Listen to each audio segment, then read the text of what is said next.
There's orange thread in here. There's no orange thread on this garment. This is mind-blowing at this price point. Feels very cheap. Where there becomes a major disconnection is when... I'm Joe. I've been in manufacturing for over a decade, and I've overseen the production of millions of products all over the world. And on this show, we take apart pieces from your favorite brands, see if the quality is there, and I'll let you know if it's worth your hard-earned money. This is Industry Secrets. All right, what do you got for me this week? Check this out. Okay, Rhude. Oh. Okay, this is the second Rhude item we've reviewed. The first one was not the greatest. These appear to be swim trunks. How much were these? $9.85? This is Canadian pesos, but still, like, what? That'd be what? Almost like 700 something USD for swim trunks? That's nuts. Okay, well, let's take a look at these.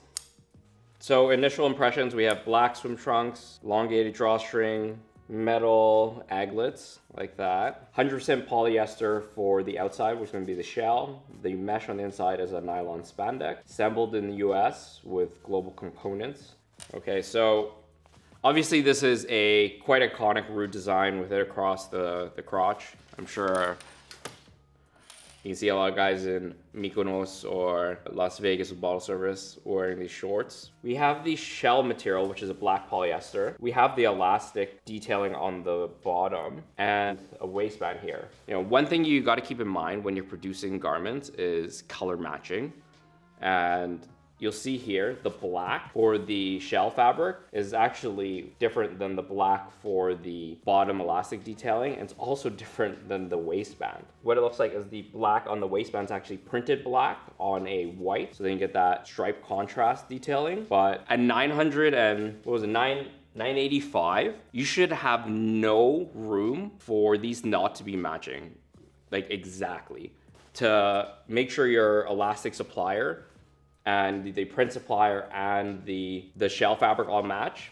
That's like very basic kind of design detail and technical direction that you need to make when you're making garments, especially at this price point. You know, if these were $20 shorts, I'd be judging very differently, but almost $1,000 for swim trunks, they need to be damn near perfect. And like this is honestly like generic, cheap elastic. You can see because the elastic itself, it's fairly loose knit.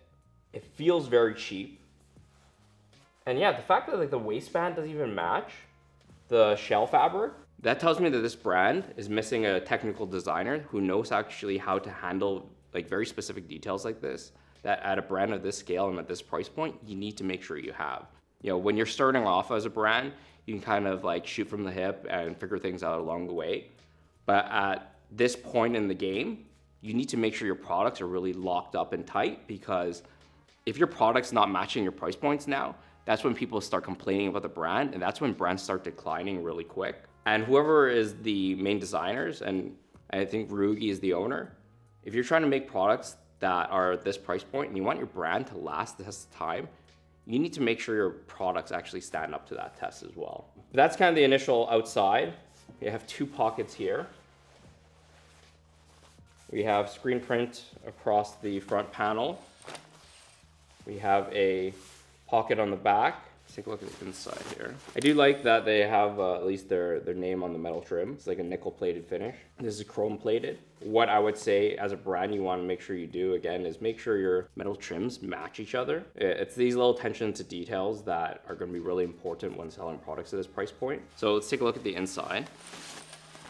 Got the Rhude hang tag. Rhude is carefully hand-treated with natural materials to achieve the intended results. All garments may vary and may change in color over time as part of the design. I think they took the hang tag from their t-shirts because this is polyester and this is nylon, and the types of dyes I wouldn't say are considered natural dyes.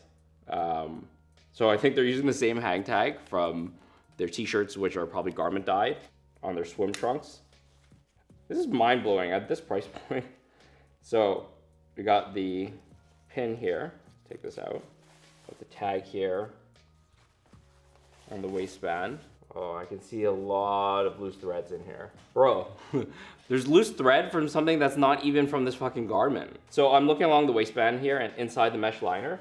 Like, bro, there's orange thread in here. There's no orange thread on this garment. Like, what is this? Again, at this price point, man, you guys gotta make sure your manufacturers are doing, like, doing a proper job, because having all this loose thread on a garment that's this, like, that costs this much, even look over here, where they're sewing for the waistband. So usually when you're doing waistband, you have this machine that stretches the elastic and you sew it. The intent here is to hide the white thread within the white seam or on the border. You see here, it crosses onto the black. They didn't even tack the drawstring. Okay, initial impressions, not very impressed. Honestly, when I look at these shorts and I just see the poor execution in terms of, this is gonna be like a poor execution in terms of the manufacturer and the design team who actually executed and the product developers executed on this. I think this is one of those cases where you're gonna end up finding counterfeits on the market that are gonna be better than original product. And like, that's saying something about this particular product. Next, I'm actually gonna take this apart. Let's take a look at the inside of this garment. And I'm gonna show you all the trims and components you need to make a garment like this. And at the end, I'm gonna give it my score. Plus I'm gonna show you all the technical callouts. But let's take a look at these. So again, we have the drawstring here, which has not been tacked. Very kind of Fear of God-esque with the elongated drawstring.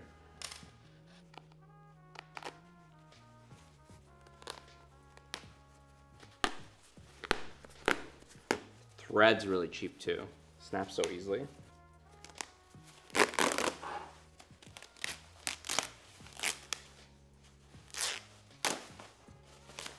So this is what I was talking about earlier.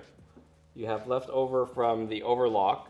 Why is there orange thread in a black and white garment? All this is from the waistband. So the waistband is woven. They should have turned it back and sewn it so it doesn't start unraveling like this. Because when it comes to wovens, think of it as like a basket weave. Think of a basket. And what happens is if you start removing this layer, all the next ones, there's nothing holding it back. So when you cut a woven, if you don't turn it back on itself and stitch it down, there's nothing holding this back from completely unraveling.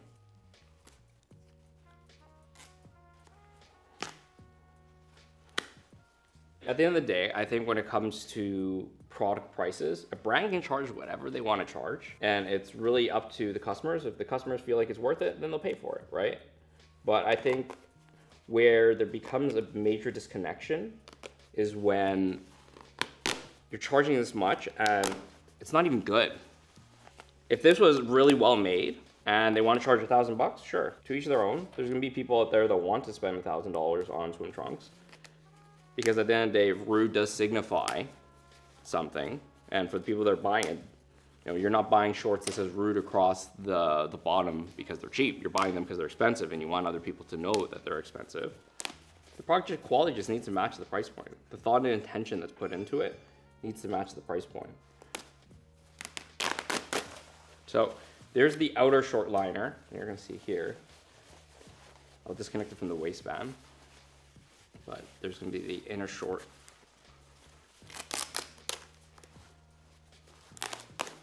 So there's the liner itself. There's the exterior pocket itself. It's gonna be the shell fabric plus the liner for drainage. I'll disconnect the waistband here.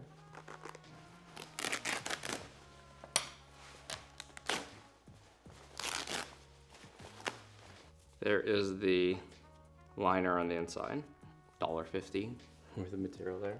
So what they could have done here is when they sewn this together, they just used a single needle machine. One additional step, turn it back here, sew it on top. Now this has been encapsulated within here, and now it won't come apart because it's all been tacked. But from here to here, it's all free and all of this can start unraveling. And this is gonna like unravel in the wash. This is gonna unravel while you're wearing it. And then you're gonna end up with all this loose thread inside your liner. I see here too is, you know, you'll see the 3 single needle stitches here. What they should have done is serged it like this, with an overlock, fold it, and then top stitch it. And that would have, again, made it, it would have stopped all the spraying from the woven. And then it would have actually held it back. When I see this, I don't think this is being made in a factory that has that skilled of workers, because I don't even think they have a lot of automated machines.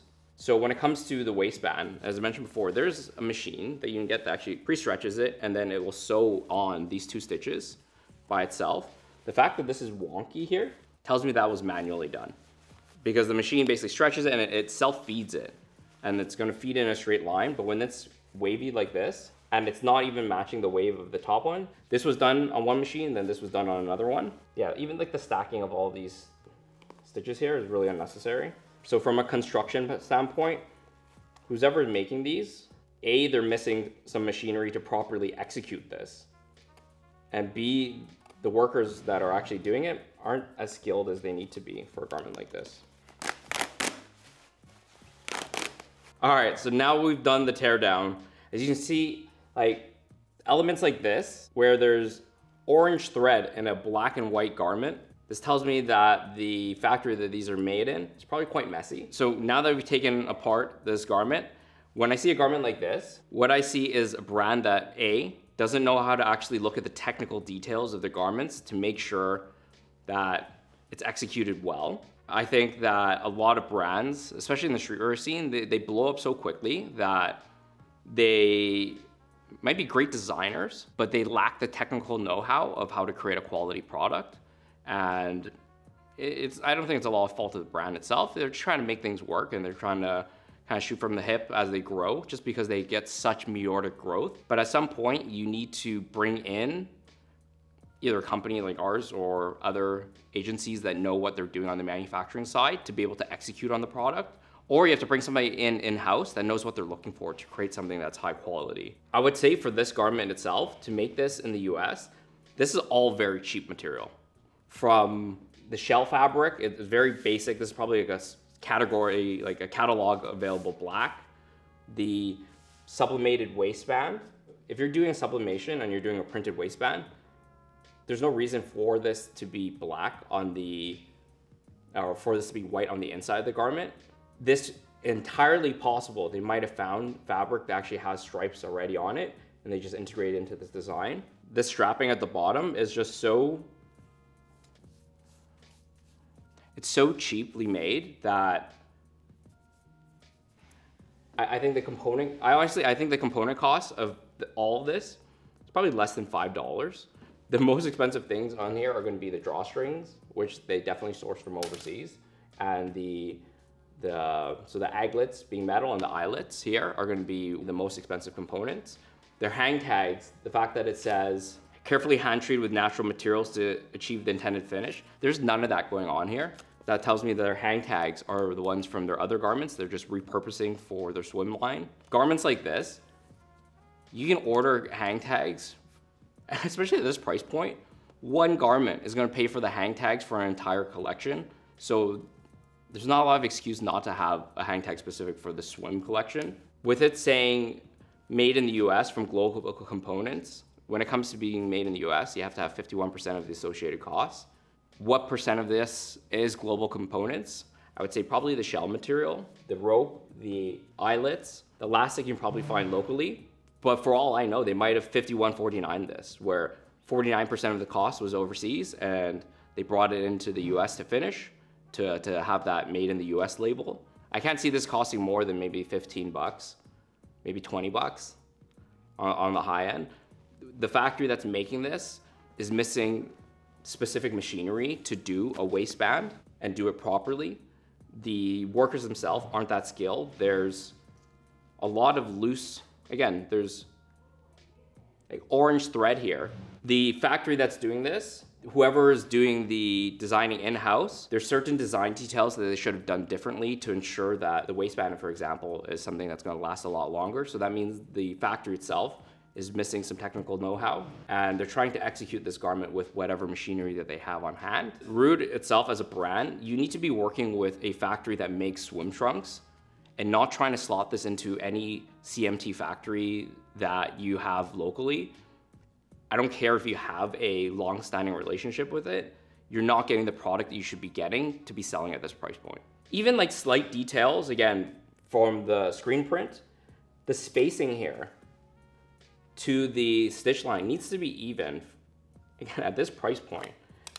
And you're gonna see here, there is about 3/8 spacing from the bottom of these letters to the stitch line here.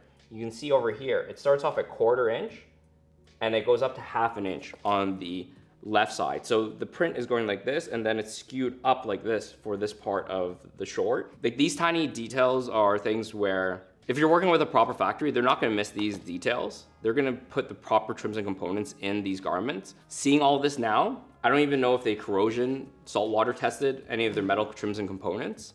But now that we've taken a look at the garment, let's take a look at the score, and we'll give you my final thoughts. To start off with fabric, at this price point, they could have gone with a more higher premium shell material, something that's gonna have additional finishes on it in terms of either being water repellent, it's going to have some sort of technology built into the fabric. Again, either quick drying or water repellency. And maybe some stretch too, right? You'd want some spandex in this to increase the comfort of the wearer. So for fabric, I'm gonna give this a 2. For workmanship on this garment, as you see, there's some orange thread on the inside. There's poor execution in terms of how to construct this garment. I'm gonna have to give this a 3.5. From attention to detail from the brand itself, at this price point, the brand itself should not have missed that you have 3 different blacks on the same garment. That tells me that they might have sent over a digital drawing and they didn't know that, hey, this should be matching with the body fabric. The elastic choice was really poor for the waistband and for the strap detailing or along the cuff. I'm gonna have to give the attention to detail here a 4. And the final category is gonna be value. I'm gonna say, I said it before, and I'm gonna say it again. I honestly think that if you were to buy counterfeits of these, they would probably be at least at par of the quality of these, and possibly even better, just because they might be made in a factory that knows how to execute this better. For value, I'm gonna have to give this a 2. That gives the final score for these Rhude swim trunks 11.5 out of 40. My final thoughts on these is, until they've stepped up their quality at Rhude, I've seen 2 items from them so far. Do not buy these swim trunks because they're a ripoff at this price point. There is not a lot of attention put in by the factory. There's not a lot of attention put into the brand to make sure it's been executed properly. This is not something you should be selling at $985 Canadian, 700 something US. Throwing an extra $10 on these, on the manufacturing side, and partnering with a proper factory, this would become significantly better than what it is now. So there's my thoughts on these shorts. Let us know in the comments what other products you want to see us to do on this show. Until next time. If you guys want to see more behind the scenes secrets on the fashion industry and learn more about how to create products and brands, be sure to like, comment, subscribe, and check out these videos.